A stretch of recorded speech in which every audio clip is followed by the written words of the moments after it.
France's customs have given a positive assessment of the first year of post-Brexit reintroduced customs checks with the UK. 80% of the approximately 3.6 million trucks and traffic between France and Great Britain could have passed the new EU external border without stopping in 2021, the French Customs Administration announced on Monday. This was made possible by the introduction of a digital treatise on customs formalities before reaching the border. About 20% of the transports would have had to make a stop at the English Channel, either to complete customs formalities or for an inspection. Nevertheless, Great Britain's exit from the single market and the EU customs union created a lot of new bureaucracy in France. The number of import declarations increased by 33% and transit declarations by 62% compared to the previous year.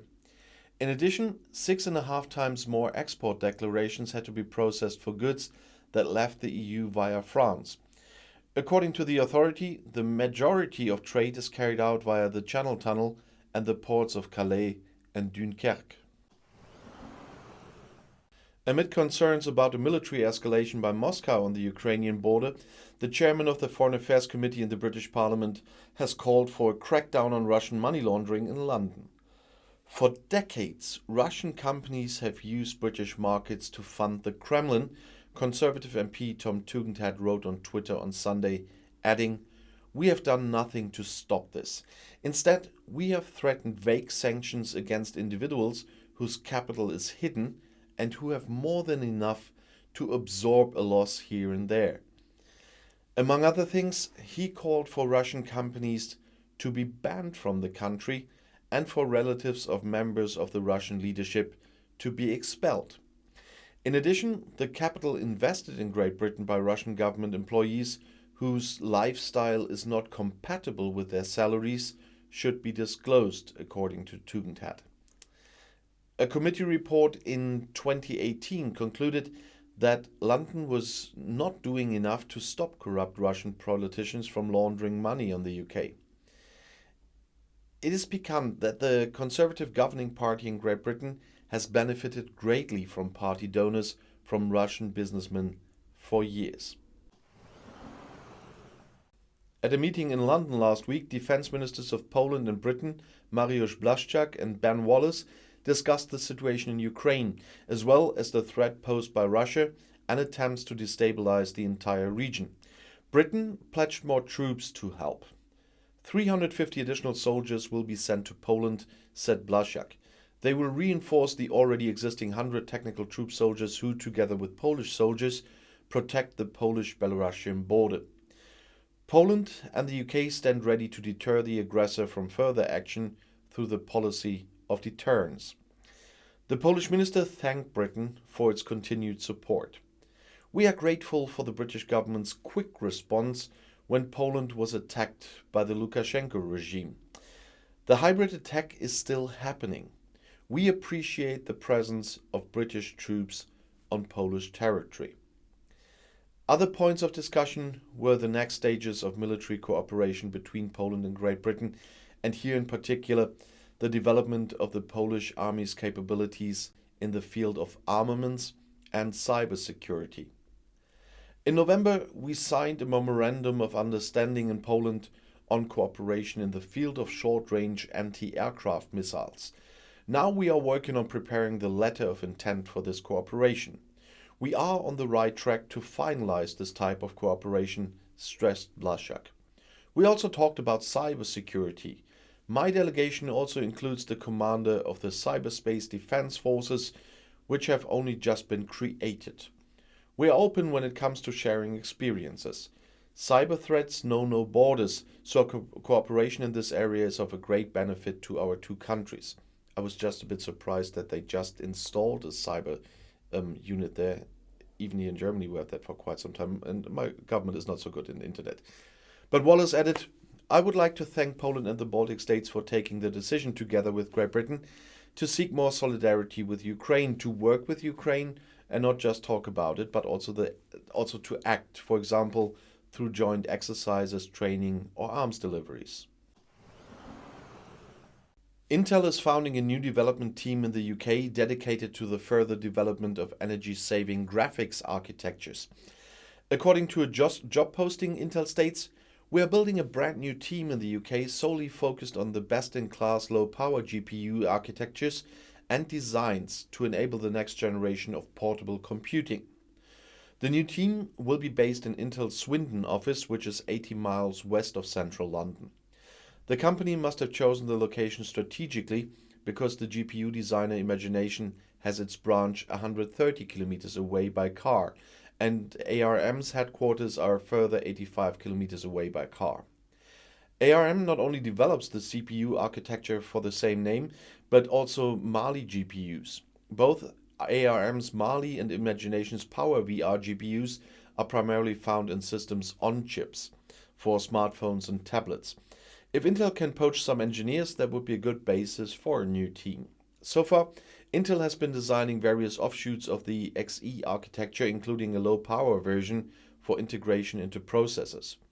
The new team, called Xe Architecture and IP Engineering Low-Power Group, is to build on this basis. They are part of the existing Accelerating Computing Systems and Graphics Group led by Raja Koduri. When asked, Intel left open which device classes the XAE group should cover.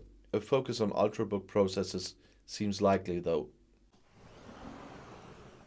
British tax authorities have confiscated non-fungible tokens, so-called NFTs, for the first time in investigations into suspected tax fraud.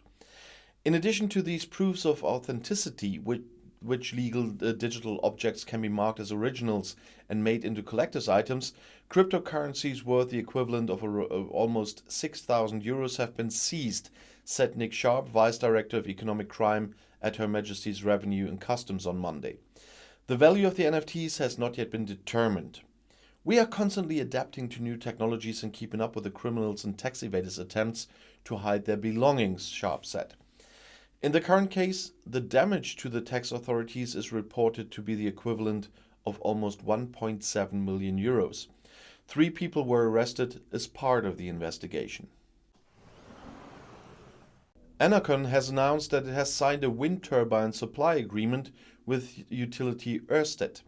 As part of this agreement, Enercon is to construct 7 E4 wind turbines with a total installed capacity of 16 megawatts for Ørsted at the Ballykill site in County Antrim in Northern Ireland.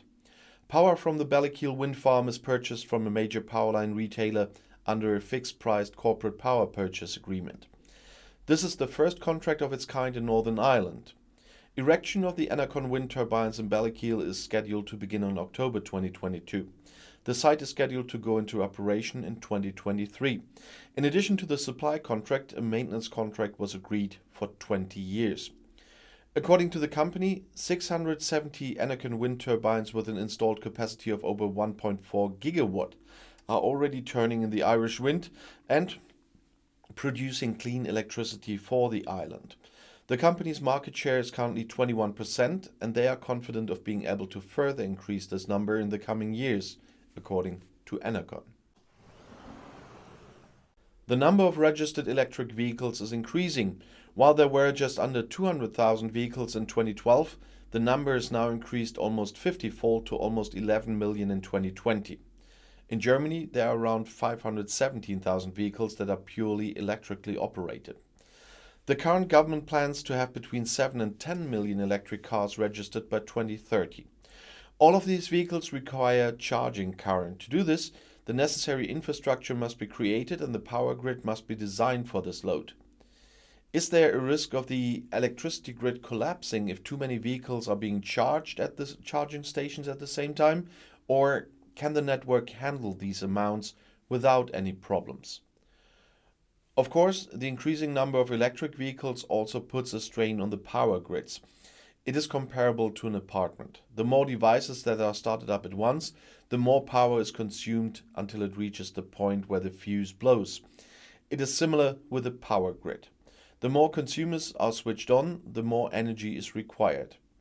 It could be similar if several million vehicles suddenly went to the charging stations at the same time. The power consumption skyrocketed. A private charging station has an average power of between 11 and 22 kilowatts. That is more than is used in a normal household. The biggest consumers here are the stove, an oven, or an electric sauna with 8 kilowatts, but these are only in operation for a very short time, a charging station usually for several hours. If many of these stations in one section go online at the same time, this will be heavily loaded. And then what happens in the households? If the load limit is exceeded, the network switches off there and everything goes dark. To avoid this, legislation has already been passed in the UK to prevent this. But what does this law really say? Is it the case that it's impossible for e-car drivers to charge their vehicle at home or at work at certain times? In fact, the government wants private or workplace charging stations to be switched off between the hours of 8 a.m. to 11 a.m. and 4 p.m. to 10 p.m. However, this only applies to new charging stations, which must be equipped accordingly to enable this shutdown. But there are no rules without exceptions, because it is possible to lift the block. This is intended to give drivers whose daily routine is designed in such a way that they have to use these times as an opportunity to recharge. In addition to the limited loading times, so-called randomized days are planned. This means the UK government reserves the right to cut power to charging stations in congested areas for 30 minutes on certain days. However, one does not generally assume a blackout. These measures would only be a precautionary measure to prevent exactly this. So far, this has only been used to ensure that the power grid does not collapse if too many are charging their vehicles at the same time. And I'll see you in my next video. Bis gleich.